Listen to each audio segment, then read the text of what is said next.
A few moments later.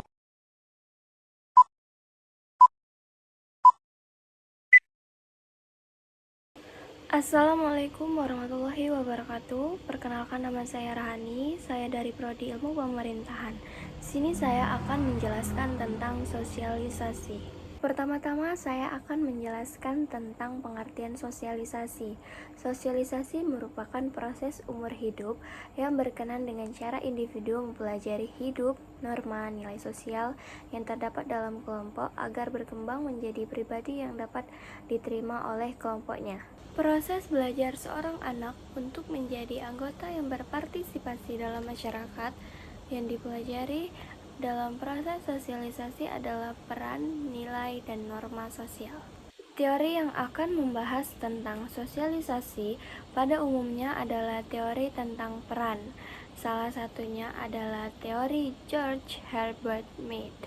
Mead mengatakan manusia yang lahir belum mempunyai diri. Oleh sebab itu, proses sosialisasi sangat dibutuhkan oleh seorang anak. Yang pertama adalah play stage. Play stage adalah seorang anak mulai belajar mengambil peran yang ada di sekitarnya.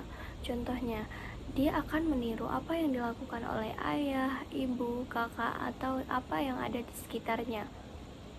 Yang kedua adalah game stage.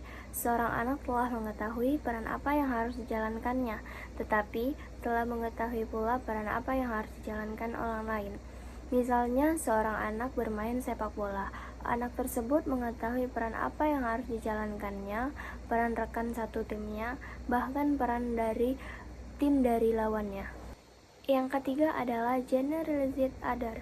Seorang anak telah mampu berinteraksi dengan orang lain dalam masyarakat.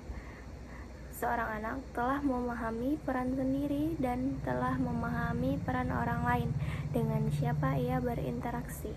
Contohnya, selaku anak, ia memahami peran yang dijalankan oleh orang tua.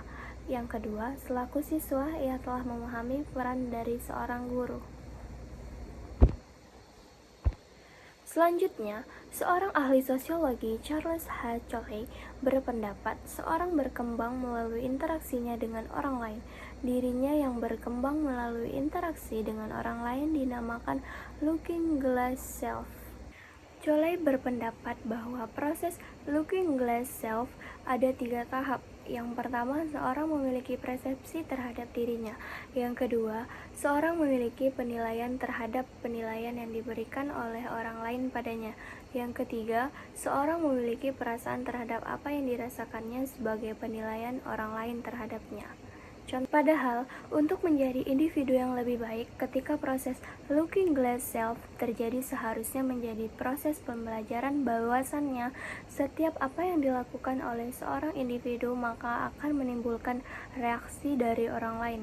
Ketika mendapatkan reaksi dari orang lain, maka kita akan melakukan perbaikan diri dan mengontrol diri agar menjadi pribadi yang akan lebih baik lagi. Fuller dan Jacobs mendefinisikan 4 agen sosialisasi yang utama, yaitu keluarga, teman bermain, sistem pendidikan, dan media massa. Berger dan Luckman membagi 2 bentuk sosialisasi. Yang pertama, sosialisasi primer, yang dilakukan sejak anak masih dini dan dilakukan dalam lingkungan keluarga. Yang kedua adalah sosialisasi sekunder, yang dilakukan ketika anak telah berada di luar rumah atau di dalam lingkungan masyarakat. Jika pada tahun 1977, pola sosialisasi terbagi menjadi 2, yaitu repressive socialization dan participatory socialization. Repressive socialization yaitu seorang anak akan diberikan hukuman ketika melakukan kesalahan atau melanggar aturan yang telah ditetapkan di dalam keluarga. Yang kedua yaitu participatory socialization, yaitu seorang anak diberikan imbalan bila melakukan suatu kebaikan dan anak juga diberikan hukuman ketika melakukan kesalahan. Baiklah, itu saja yang dapat saya jelaskan. Lebih kurangnya saya mohon maaf. Wassalamualaikum warahmatullahi wabarakatuh.